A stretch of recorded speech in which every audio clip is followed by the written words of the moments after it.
Следующая точка роста, связанная с расширением рынков сбыта, это увеличение экспорта несырьевых, неэнергетических промышленных товаров.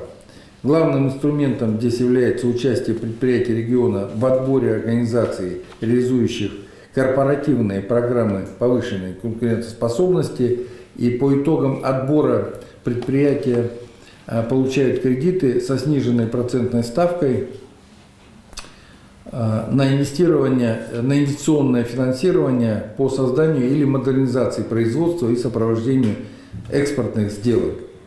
Такая возможность предоставлена организацией в рамках федерального проекта «Промышленный экспорт» национального проекта «Международная кооперация и экспорт». В 2019 году между Минпромторгом России и предприятиями Республики Коми были заключены 5 соглашений о реализации как раз КППК.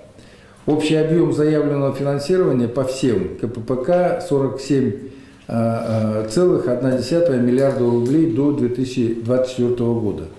Планируемый объем привлекаемого кредитного финансирования 17,1 миллиарда рублей. В 2020 году рассмотрены и согласованы еще 3 заявки региональных предприятий.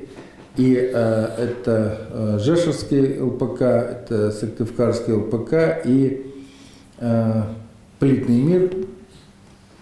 И в текущем году заявки будут также приниматься до конца этого года. Важно отметить, что в целях увеличения количества региональных компаний-экспортеров, в первую очередь субъектов малого и среднего бизнеса, Минэкономразвития Республики приступает к внедрению с 2022 года целого комплекса мероприятий под общим названием «Региональный экспортный стандарт 2.0». Опыт внедрения которого показал хорошие результаты в пилотных субъектах Российской Федерации: Татарстан, Башкирия, Ленинградская область и Пермский край. Одним из инструментов стандарта в Республике Коми уже внедрен, у нас создан и активно выполняет свою функцию Центр поддержки экспорта, который обеспечивает популяризацию и доступ предприятий к государственным мерам поддержки.